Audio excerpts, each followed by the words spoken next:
아무리 고우가 유명한 사람이기는 하지만 어렸을 때부터 천부적인 재능을 갖고 태어났던 사람도 아니고 미술 정규교육을 받았던 사람도 아니다 보니까 그림이 그냥 좋아서 화가가 된 사람이에요. 그러다 보니 초창기에는 사실 이건 좀 싶을 정도의 그림들이 많아요. 고흐는 단순히 그냥 뭐 천재다, 비운적인 삶을 살았다, 뭐 불쌍해서 그냥 안타까워서 유명한 사람이라기보다는 미술사에서 기간 대비로 따졌을 때 이 남자보다 그림 많이 그린 사람은 흔치 않아요. 기간 대비로 따지면 고흐보다 열심히 살았던 화가가 있을까 싶을 정도로 노력한 거죠. 설명을 들으니까 자꾸 고흐가 마음에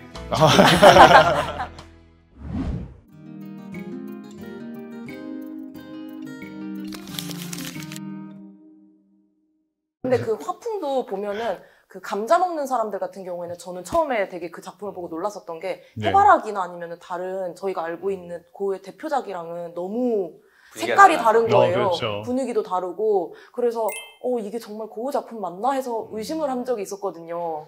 그 감자 먹는 사람들이라고 하는 작품은 고흐의 전체적인 작품 세계에 있어서 너무나도 중요한 작품이에요. 예. 고흐가 감자 먹는 사람들, 그 암스테르담 빈센트 반 고 미술관에 가시면 만나보실 수 있는 작품이고, 초창기 고흐가 4년이라는 시간 동안 플랑드르 지역으로 오고 다니면서 혼자 그림을 그릴 때에 거기에서 그렸던 가장 큰 성과로 꼽히고 있는 작품인데요. 그 작품을 무려 2년에 걸쳐서 그렸어요. 그리고 많이들 오해하시는 게 감자 먹는 사람들이라는 작품이 한 점이 있다고 생각을 하시는데요. 네. 한 점이 아니에요. 여러 점이 있어요? 그 작품 속에 등장하고 있는 인물들의 개별 초상화들, 작품 속에 등장하고 있는 소품들을 활용한 정물화, 이런 것까지 다 포함을 하면 그 최종작을 그리기 위해 그렸던 습작이 무려 55점입니다. 그러니까 고흐는 2년 동안 55번의 연습 끝에 마지막 56번째 그 그림을 그렸을 만큼이나 굉장히 공을 들였어요.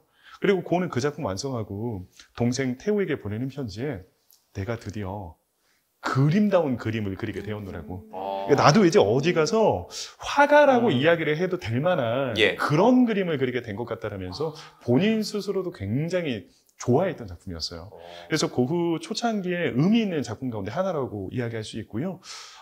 이번 달 29일부터 MBN에서 또 주관하고 계시는 그 전시회가 한가람 미술관에서 오픈이 되는데, 그 전시회에서 고흐가 감자 먹는 사람들을 그리기 위한 그 과정 속에 등장하는 작품들을 만나볼 수가 있어요. 습작들. 그것도 어마어마한 가치가 있는 거죠. 그럼요. 그러니까 그 감자 먹는 사람들을 그리기 위한 그 소묘 대생 작품이라든지 내지는 그 작품 속에 등장하는 인물들의 개별 초상화라든지 그러니까 이런 과정을 통해서 이런 최종작이 나왔구나라는 그 과정을 살펴볼 수 있는 작품들이기 때문에 굉장히 의미 있는 작품이라고 볼 수 있죠. 야, 그런 스토리를 알고 이제 그 그림을 딱 보면 이제 우리 지금 이창용 도슨처럼 설명을 듣고 딱 보면은 이게 뭔가 굉장히 의미가 남다를 것 같아요. 네, 바로 저 작품입니다. 가장 내 왼쪽 있네요. 저게 이제 최종작인 거죠. 저 그림을 그리기 위해서 몇 가지 습작이? 네, 55번. 저게 56번째입니다. 예, 그러면 다시 이제 고흐 얘기로 좀 돌아와서 그러면 그림을 파는 화상이 됐다가 이제 전도사 목회자의 길을 갔다가 이 길도 아닌가 봐. 이제 나는 내 길을 갈 거야라고 화가가 돼야겠다라고 생각한 게 언제예요? 나이가 81년입니다. 그때 나이가 28살. 28살. 네, 그래서 이 나이가 또 문제였던 게 당시에는 이제 사회 진출하는 나이가 16살이었어요. 그러니까 고흐가 화상에서 일을 하기 시작한 나이도 16살이었고요. 그러니까 지금으로 치면은 16살부터가 성인인 거예요. 28살이라고 하는 나이는 본인의 인생에서 새로운 직업을 선택을 하기에는 어쩌면 조금은 늦은 나이였던 거죠. 그렇죠. 우리로 치면은 지금 우리가 보통 이제 20대 후반에서 30대 초반에 사회 진출하는데 한 40대 가까이 된 거예요. 지금 그렇죠? 나이로 치면 그렇죠. 그때 지금 이제 자기 직업을 갖겠다고 하는 거예요. 지금의 평균 나이와 그때 평균 나이는 아마 대비하면 대충 그 정도 될 것 같아요. 근데 고흐가 화가가 되기로 결심을 하게 된 결정적인 이유 가운데 하나는 동생 태우 덕분이었거든요. 그러니까 동생 태우는 형을 따라서 그 구필화랑이라는 곳에 이제 화상으로 취업을 하게 되었고, 나름 구필화랑에서 실력을 인정받고 있는 화상이었어요. 그러다 보니 동생 태우가 만약 형이 화가가 되겠노라고 하면 자기가 경제적인 지원을 해주겠노라고 약속을 해요. 그러니까 그 조건 때문에 이제 고흐는 화가가 될 수가 있었던 거죠. 근데 지금 28살에 동생 덕분에 이제 화가가 되기로 결심을 했는데 문제는 여유 시간이 없는 거죠. 그러니까 남들처럼 미술대학에 입학을 해서 체계적으로 교육을 받고 있자니 아니 언제 학교 들어가서 실력 쌓고 졸업해서 화가로 독립하겠냐고요. 그쵸. 그럴 때가 아니잖아요. 그래서 고흐는 시작부터 좀 조급해요. 좀 빨리 성공을 해야겠다. 빨리 자리를 잡아서 동생에게 부담감을 좀 덜어줘야겠다라는 생각에 고흐는 초창기에는 그림을 스스로 익힙니다. 그러니까 물론 짧게 미술 학원 정도는 다닌 적이 있었지만 체계적인 교육은 받은 적이 없는 사람이에요. 그러니까 다시 말해 고흐에게는 그렇다 할 스승이 없습니다. 거장들의 작품을 따라 그리는 방식으로 그림을 주로 익혔었던 사람이었어요. 그러니 더 대단한 거죠. 앞으로 만나게 되는 모든 고흐의 작품들은 아 그가 스스로 이뤄낸 작품들이구나. 근데 저는 잘 이해가 안 되는 게 왜 네. 천재적인 작가나 뭐 작곡가 모차르트 네. 같은 경우도 그렇고 뭐 하여튼간 천재라고 불렸던 역사 속의 네. 인물들은 아주 어렸을 때부터 그 천재 끼가 막 이렇게 나오잖아요. 발산되죠. 네네. 그래서 고흐 정도 되면 아주 어렸을 때 뭐 장난삼아 그렸던 그림이 얘는 나중에 정말 엄청난 화가가 될 거야. 아니면 본인 스스로 나는 네. 정말 어렸을 때부터 그림 그리는 게 정말 너무 좋았어. 뭐 약간 이렇게 천재들이 보통은 갖고 있는 그런 어렸을 때 그 모습들이 없었어요. 28살에 나는 그림에 소질이 있구나라고 처음 자각을 하게 된 건 아닐 것 같은데. 사실 이제 고흐가 워낙 인기가 좋다 보니까 어떤 면이 있냐면 고흐를 좀 신격화하는 경향이 좀 있어요. 글을 신성화시켜버리는. 아, 네. 그러니까 고흐는 엄청난 천재고 엄청 대단한 사람이고 음. 막 사람들이 이제 그런 이미지를 좀 만들어내는 것 같은데 저는 솔직히 그렇지는 않은 것 같아요. 고흐가 28살에 이제 화가가 되기로 결심을 하고 본격적으로 그림을 그리기 시작을 했는데 되게 단명했거든요. 네. 생각보다 일찍 죽었어요. 그렇죠. 아까 네. 이제 37살에 죽었어요. 예. 그러니까 28살에 화가 데뷔해서 네. 37살. 그럼 화가로 활동한 시간이 만 9년인 거죠. 그렇죠. 만 9년 동안 그림을 몇 점이나 그렸을 것 같으세요? 9년간. 채색하만. 소묘 빼고, 드로잉 빼고, 이거 채색한. 퀴즈 내가지고 저 우리 네. 전시회 때 붙이면 안 돼요. 이거 굉장히 어려운. 그러니까 색 다 칠한 그림. 네, 완성을 한 네, 그림. 완성한 그림. 몇 점이나 1000점? 그렸어요? 1000점. 9년이에요, 9년. 네. 9년 동안 그림 이런 걸 몇 점이나 그렸을까? 한 200점?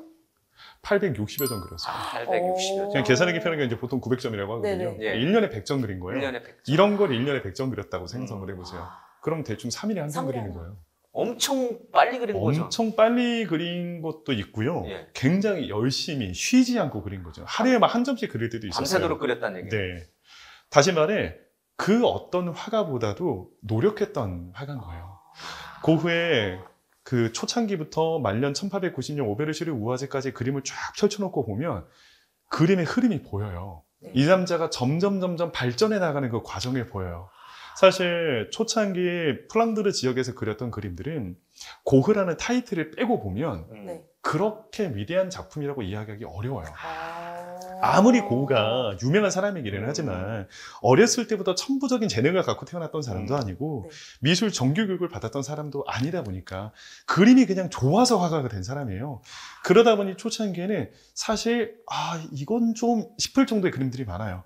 감자 먹는 사람들이라고 하는 작품도 의미가 들어가 있고 고흐가 정말 이 그림을 그리기 위해서 노력했기 때문에 작품에 가치가 있고 의미가 있다고 생각을 하는 거지. 고흐라는 타이틀을 빼고 그냥 작품만 보면 그때 당시에 이 정도 수준의 그림을 그렸던 화가들 발에 채일 정도로 많았을 겁니다. 그런데 그 그림을 그리기 위해 2년 동안 노력을 했다? 고흐가 얼마나 기본기가 없는지가 보이는 거기도 해요.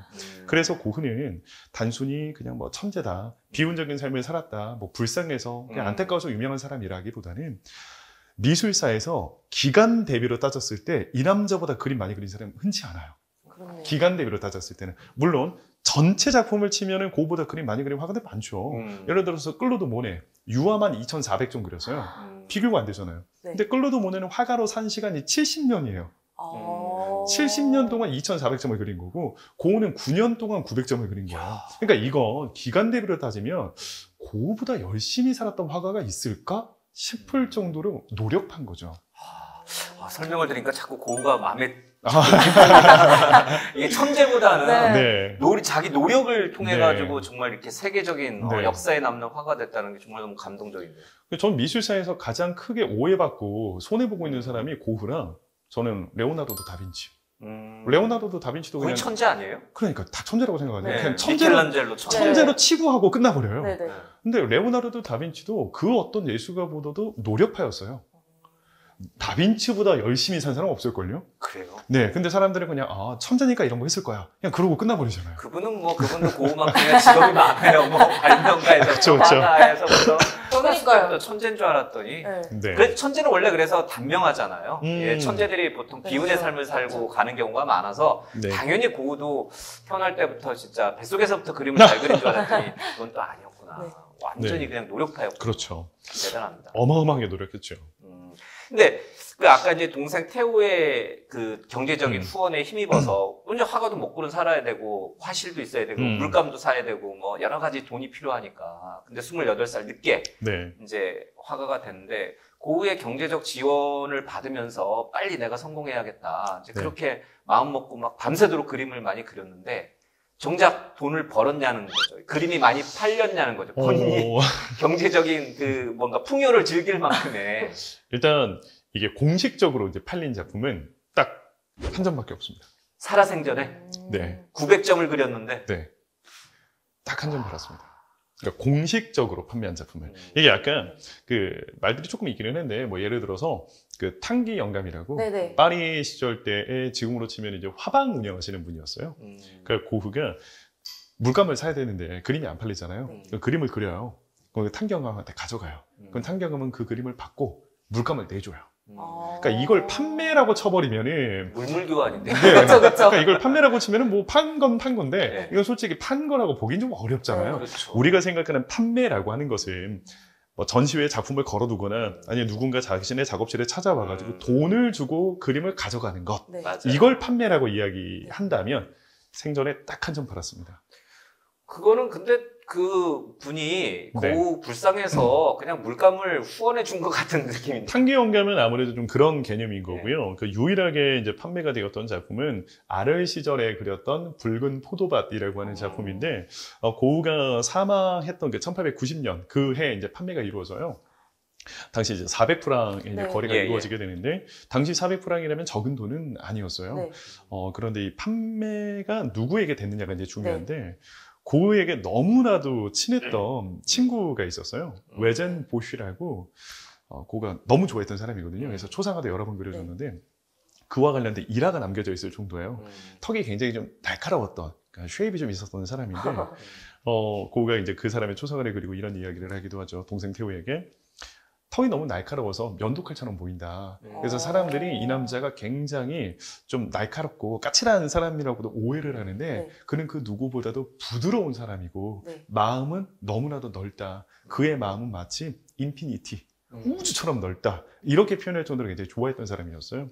그 외젠 보시의 누나, 안나 보시가 이 아르에서 그렸던 붉은 포도밭이라는 작품을 400프랑에 매입을 해주는데요. 그게 처음이자 끝이었습니다.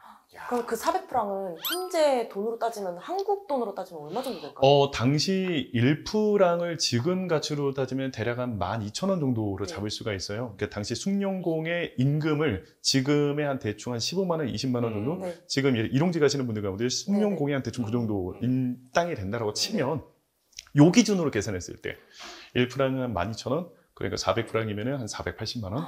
480만 원 네. 작품 하나에. 네. 그게 살아생전에 판 유일한. 네. 지금 480만 원의 그림을 판매하는 화가라면 네. 그러니까 전시회 한 10번 정도 이렇게 개인전 어느 정도 좀 해봤지만 어디 이렇게 옥션에 이름은 절대 못 올리는 그 정도 수준의 작가들의 작품. 그러니까 지금 이제 막 전업 화가로 활동을 시작은 했지만 대중적으로 이름을 전혀 알리지 못한 그런 화가들의 작품이 한 50호에서 100호 사이즈면 한 500만 원 정도 팔리거든요. 50호 정도, 한 500 정도 팔리겠구나. 그러니까 이제 쭉 우리 도슨트 말씀을 들으면서 설명을 들으니까 그 아까 이제 처음에 우리가 얘기 시작할 때 고우가 그렸던 작품들 뭐 네. 노동자라든지 농부라든지 뭐 이렇게 어려운 사람들의 사회 현실을 그대로 적나라하게 보여주는 작품이다 보니까 사실 그 19세기 그 말 정도에 1800년대 후반부에는 사실은 돈 있는 사람은 말씀하신 대로 네. 이 부르주아 계급이잖아요. 네. 그 웬만한 화가들은 다 부르주아 계급의 재정적 후원을 받아서 물감도 마음껏 쓰고 좋은 환경에서 그림 그리는 화가들이 굉장히 많았는데 그 네. 시기에 고우만 선택을 받지 못했군요. 천재도 아니었는데다가 네. 작품도 자기들이 싫어하는 것만 그리니까 그렇죠. 정말 너무 불행하게 살았네요. 그래서 동생 태우가 그런 얘기를 한 적도 있어요. 형 부탁인데 동생이 또 나름 파리에서 잘 나가는 화상이었어요. 그러면 형 그림 얼마나 팔아주고 싶겠냐고요. 근데 안 팔리잖아요. 답답하니까 형 부탁인데 제발 내가 팔 수 있는 그림을 좀 그려줘. 형이 그리고 싶은 그림 말고 내가 팔 수 있는 그림 좀 그려주면 안 되라고 부탁을 해요. 그 고집센 광고가 안 들어. 네, 안 된다고 해요. 그런 건 예술가가 아니라고. 네, 그런 그림 그리면 안 된다고. 근데 대부분 화가들 다 그런 얘기해요. 네. 그러니까 우리가 이렇게 역사에 남겨진 화가들은 다 그런 과정들이 있어요. 피카소도 그런 쪽 많아요. 그런 그림을 그릴 바에는 죽어버리겠다 이런 얘기도 해요. 고집이 없으면 또 화가가 그렇죠. 아니군요. 네. 예. 그러니까 이런 개념이라고 보시면 되죠. 똑같은 농부의 화가가 있었잖아요. 네.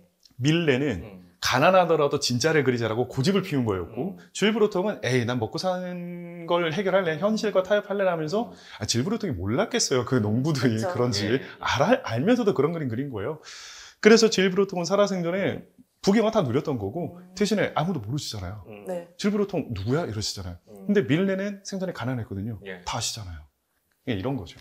타협해서 그냥 편하게 살고 역사에 이름 안 남길래 아니면 가난하게 힘겹게 살고 역사에 이름을 남길래 둘 중에 하나인데 고우는 후자죠.